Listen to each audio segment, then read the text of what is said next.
ஸ்ரீ அர்த்தநாரி நாராயணருக்கு ஜெய மங்களம்.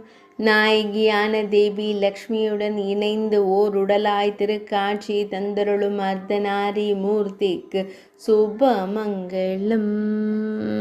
மாதொரு பாகனாய் நின்றருளும் அழகு பெருமாளுக்கு ஜெய மங்களம். ஒரு பாகனாய் நின்றருளும் நாராயணமூர்த்திக்கு சுபமங்களம். அழகிய தாமரை மலரின் மீது நின்றருளும் செந்தாமரையாள் கேள்வனுக்கு ஜெய மங்களம். பக்தர்களை காத்தருளும் அழகு தெய்வங்களுக்கு சுபமங்களம். தேவி லக்ஷ்மியுடன் இணைந்தருளும் அழகு பெருமாளுக்கு சுபமங்களம். ஈருடல் ஓர் உருவாய் திருக்காட்சி தந்தருள்வதற்கு ஜெய மங்களம்.